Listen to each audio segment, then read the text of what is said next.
Boa noite a todos e a todas.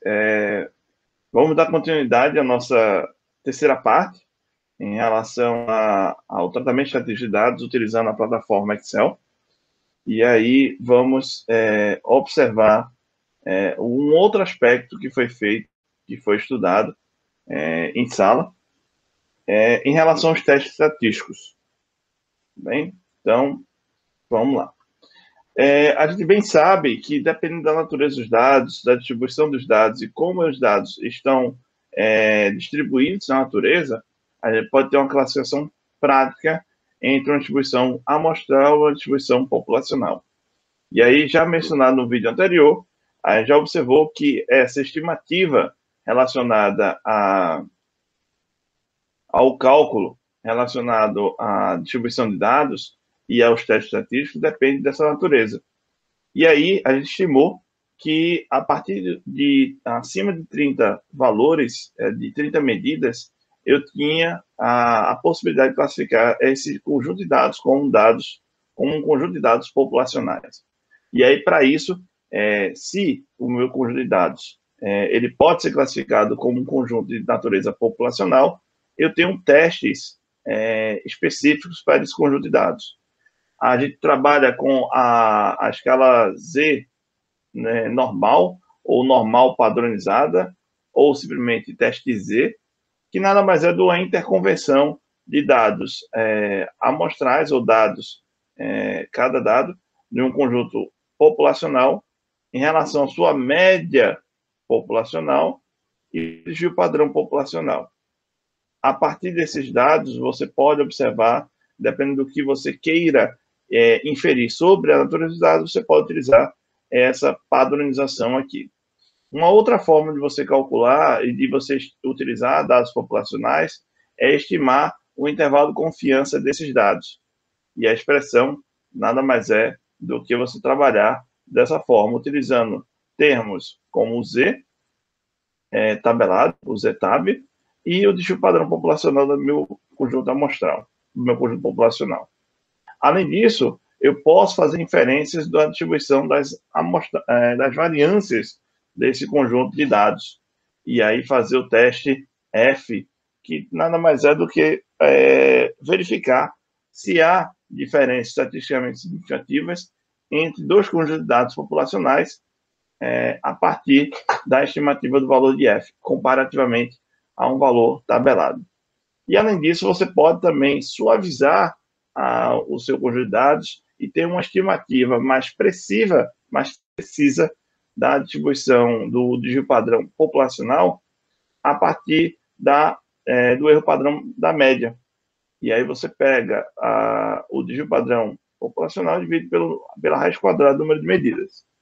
Ora, se eu não tiver um conjunto populacional, ou seja, se eu não tiver um conjunto de medidas acima de 30, nesse caso eu vou ter um conjunto de dados amostral. E aí, a tendência dos testes estatísticos, na verdade, a função dos testes estatísticos para esse conjunto de dados, que tem um número reduzido de medidas, é verificar se aquele conjunto de dados reduzidos é ou não uma boa aproximação ou não uma boa aproximação da minha distribuição populacional. E aí você tem os diversos testes que possam verificar isso. Mas quando se trata de trabalhos ou de avaliação estatística, a limiar em relação a essa diferença, no caso das ciências da natureza, é trabalhar com o número de medidas. Tá? Então, se eu tenho um conjunto de medidas abaixo de 30, eu tenho uma atribuição amostral. E aí, para verificar o quão bem ajustado ou quão representativo aquele conjunto menor pode ou não estar representando a minha distribuição populacional, aí eu utilizo o que a gente chama de teste T, ou teste de student, ou T de student, que nada mais é do que uma aproximação da minha distribuição normal padronizada. E aí você tem as premissas relacionadas a esse cálculo, que a gente já observou em sala, na verdade, essa expressão é a expressão geral. Tá?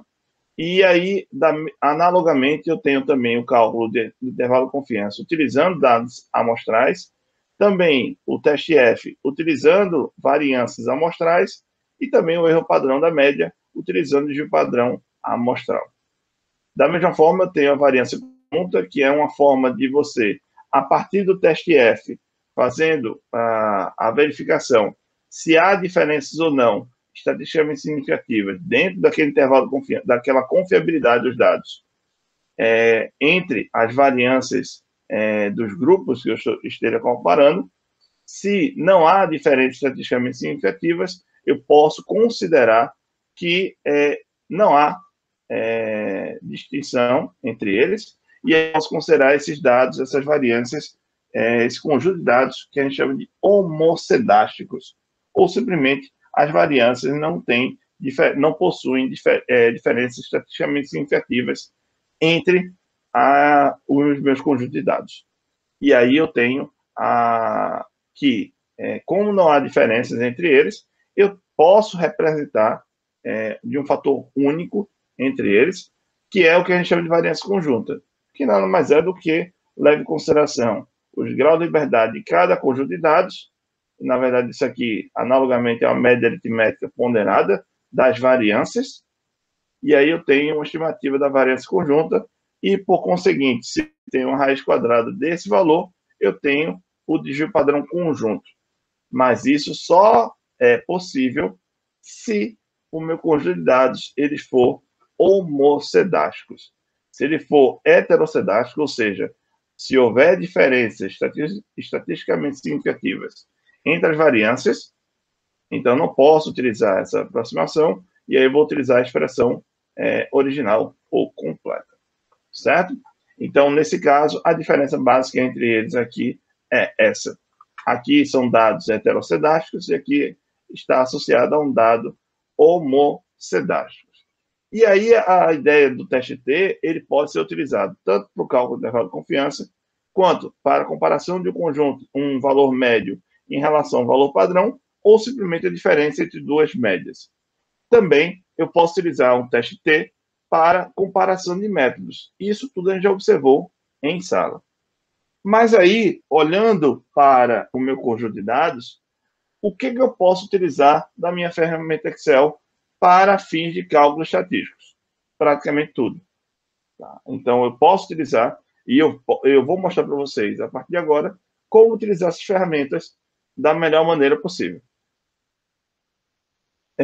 Pessoal, e aí, dando continuidade à nossa saga, tá? Então, o que a gente vai observar agora, nessa parte aqui? A gente vai observar que a gente pode utilizar, de certa forma, o meu conjunto de dados anterior, da minha parte 2, então não vou digitar novamente, eu vou pegar eles, copiar e colocar aqui. Beleza? O que eu vou querer obter desses dados? Bem, posso obter o que a gente já calculou. Posso querer obter a média. Posso querer obter o desvio padrão.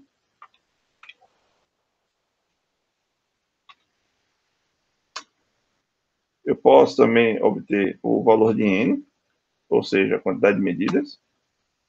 Eu posso obter a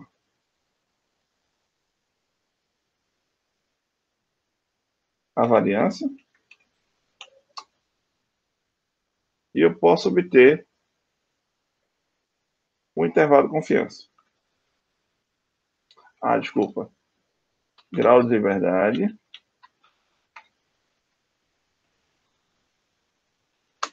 Confiança. Isso é uma coisa importante. E, por fim, o intervalo de confiança. Vou botar o intervalo de confiança.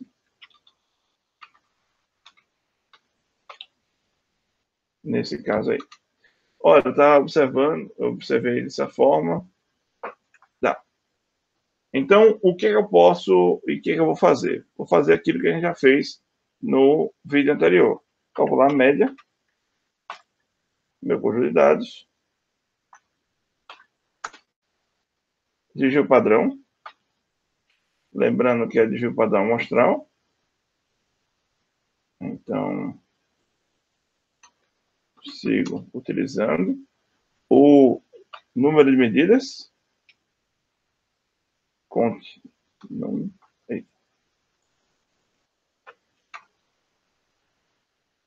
aí 2 cliques. E aí...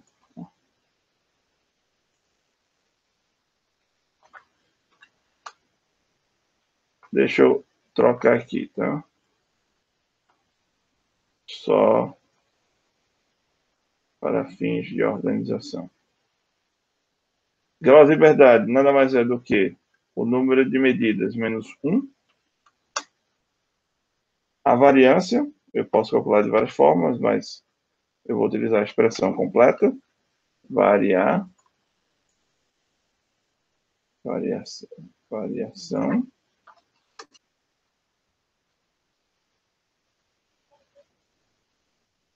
Pessoal, na verdade, dando continuidade aqui, a gente vai pegar a confiança, ou também chamada de nível de significância,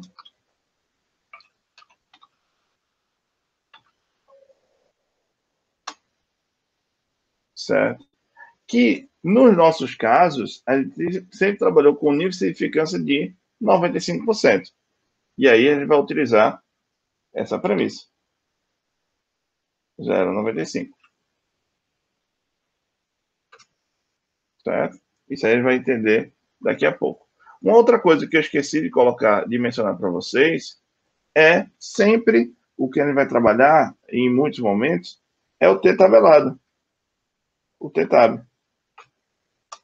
Levando em consideração que, se é um teste unilateral ou bilateral, se o grau de liberdade do meu conjunto de dados e o nível de significância. Beleza? Então, eu tenho que levar em consideração isso. Como eu quero calcular o intervalo de confiança, certo?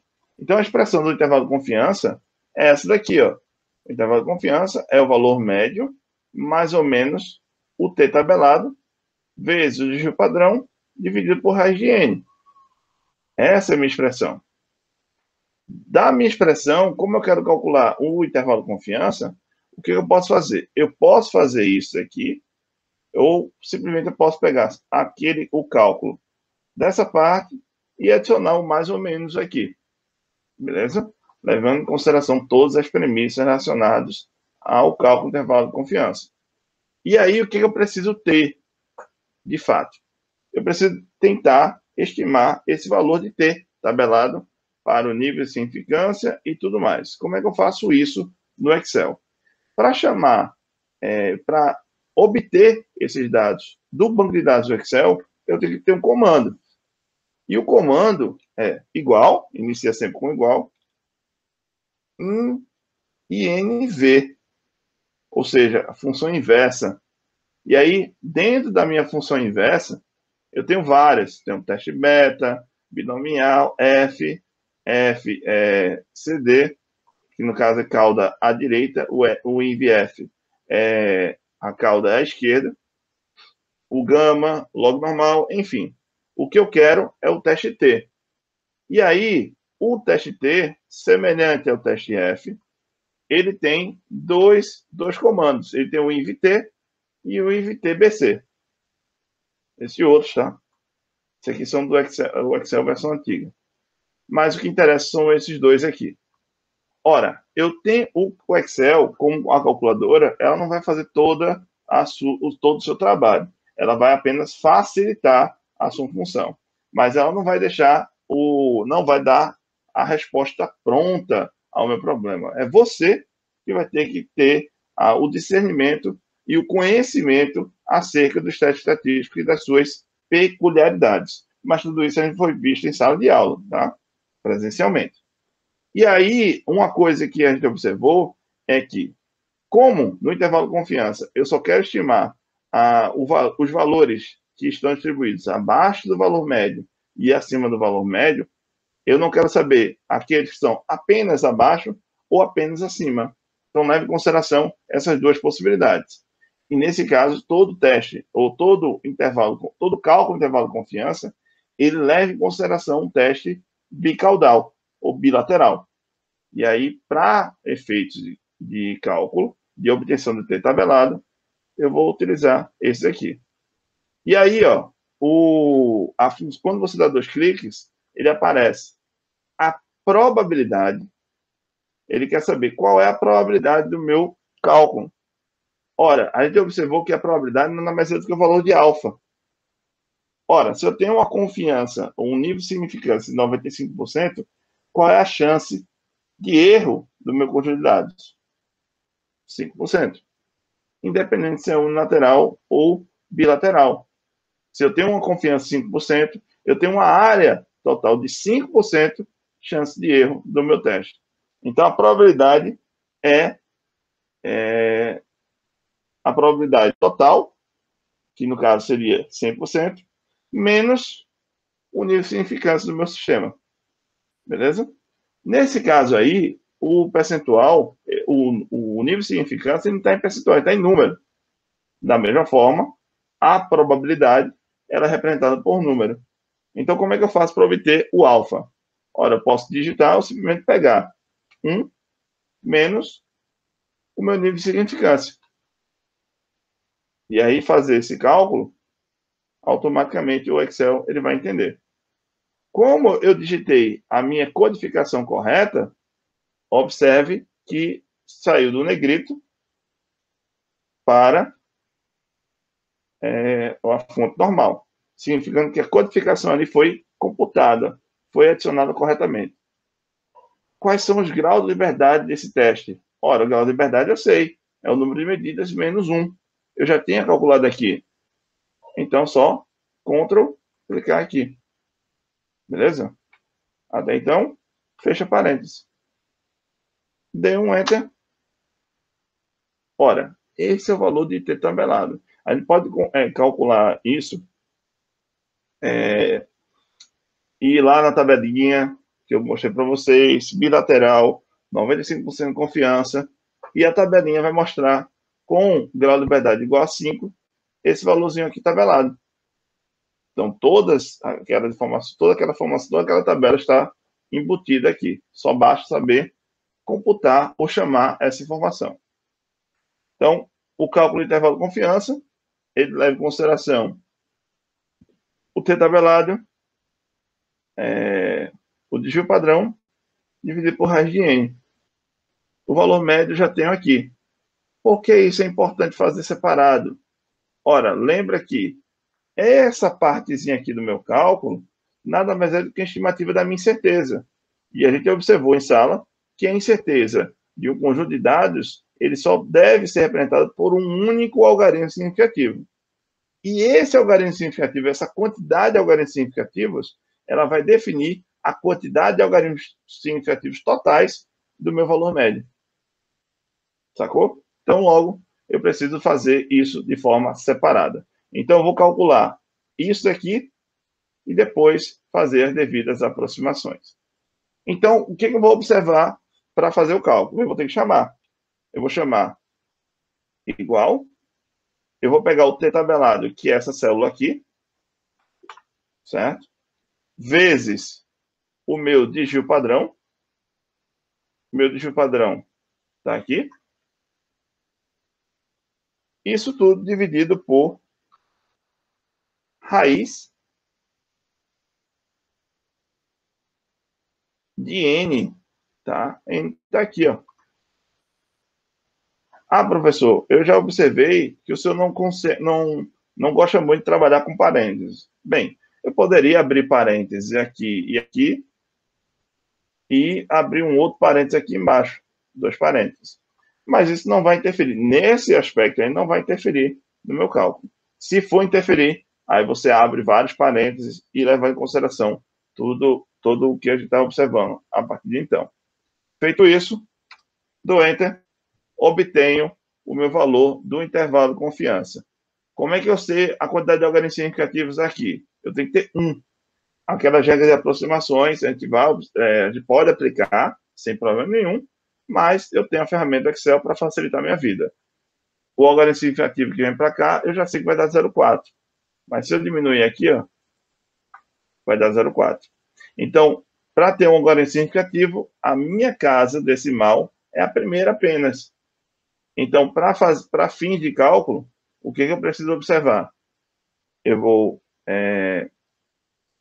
deixa eu copiar aqui. Deixa eu voltar. Eu vou copiar esse dado. Perdão. Copiei, eu vou colar os valores apenas. E aqui é a mesma coisa, copiar e colar os valores. E aí eu posso fazer a aproximação sem alterar aqui. Eu vou alterar para cá e vou diminuir aqui. Pois bem, essa é a minha resposta. Então, o valor médio é 19,8, mais ou menos 0,4. E aí, fazendo essa distribuição para menos ou para mais, o que eu vou ter? O intervalo é 19,4 até 20,2. Esse é o meu intervalo de confiança, compreendendo praticamente 95% dos meus dados distribuídos aqui. Então, essa é uma forma de obter o meu conjunto. Desculpa.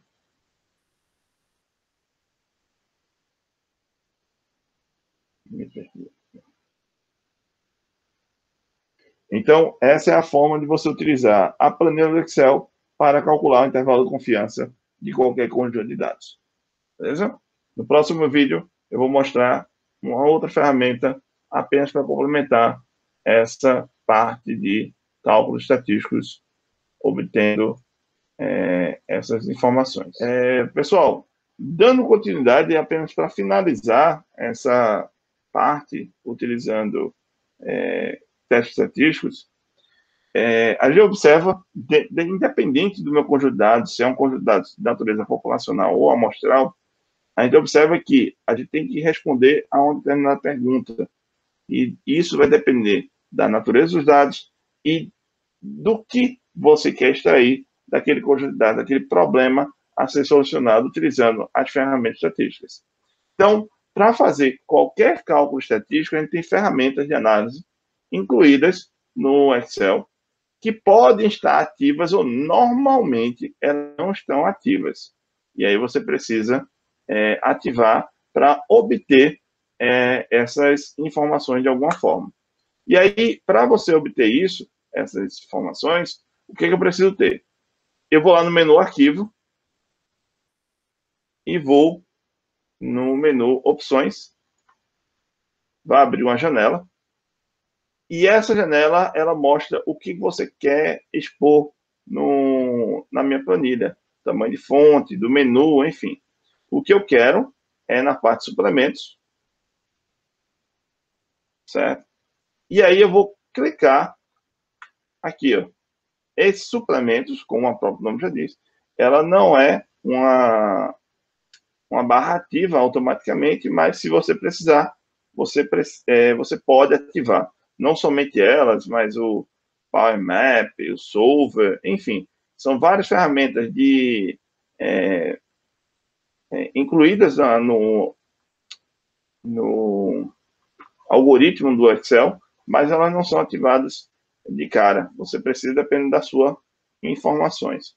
Então, você vai lá, você clica no que você quer e clica aqui em Ir. Vai aparecer essa janelinha e os cálculos estatísticos estão em duas, tanto na ferramenta de análise quanto na ferramenta de análise VBA. Essa VBA é um pouco mais avançada, mas aí você ativa. O Solver também é justamente para solucionar equações. Você pode utilizar tudo ou não. Mas o que a gente precisa são essas duas aqui. Mas estou colocando o Solver só por desencargo de consciência. O que vai acontecer? Não aconteceu nada, né? Aí você vai no menu Dados. Era para ter mostrado antes. Deixa eu colocar aqui de novo. Deixa eu desativar para vocês verem. Deixa eu desativar. Estava assim, ó, no menu dados. Não tinha aparecido nada. Quando eu ativei, eles aparecem lá na barrinha de dados, que é onde você vai utilizar. Beleza? E aí o que acontece? Para fazer cálculo estatístico, eu vou utilizar análise de dados. Clicando nela, o que vai aparecer? Um monte de coisa que a gente pode utilizar. Cálculo de ANOVA, que é análise de variância, correlação com variância, estatística descritiva, a estatística ok. Aí você vem lá, o conjunto de dados, enfim. Você tem vários tutoriais na internet que possibilitam a utilização dessas ferramentas. A ITF com 2 amostras para variâncias, análise Fourier, histograma, média móvel, são coisas que a gente não viu, mas que são úteis. Aí vem o que a gente precisa. Teste Z, teste normal padronizado. Teste T, 2 amostras em par para médias. 2 amostras presumindo variâncias equivalentes. Olha, dados homocidáticos. 2 amostras presumindo variâncias diferentes. Dados heterocidáticos. E aqui é o teste T de diferença de métodos. Então, como eu disse, vários tutoriais que mostram essa possibilidade. O teste F está aqui. Beleza? A estatística descritiva, enfim. Então, isso vocês podem mexer à vontade. Como eu disse, a ferramenta do Excel e qualquer aplicativo ou algoritmo ou programa, software, ele não soluciona o seu problema. Você tem que informar qual é o seu conjunto de dados e você tem que saber o que você precisa obter, o que você quer obter daquele conjunto de dados, para ele auxiliar na sua resposta. Ele não vai resolver seu problema. Então, o conhecimento, ele tem que estar com você e a ferramenta, ela deve ser utilizada da forma mais adequada possível para solucionar o seu problema. Beleza? Então, esse é o meu recado para essa parte de análise de estatística de dados, utilizando o Excel. E aí, quaisquer dúvidas, vocês podem entrar em contato comigo pelo WhatsApp, pelo Instagram ou pelo Facebook, ou pelo e-mail também, tá bom? Então, obrigado pela atenção de vocês e mãos à obra.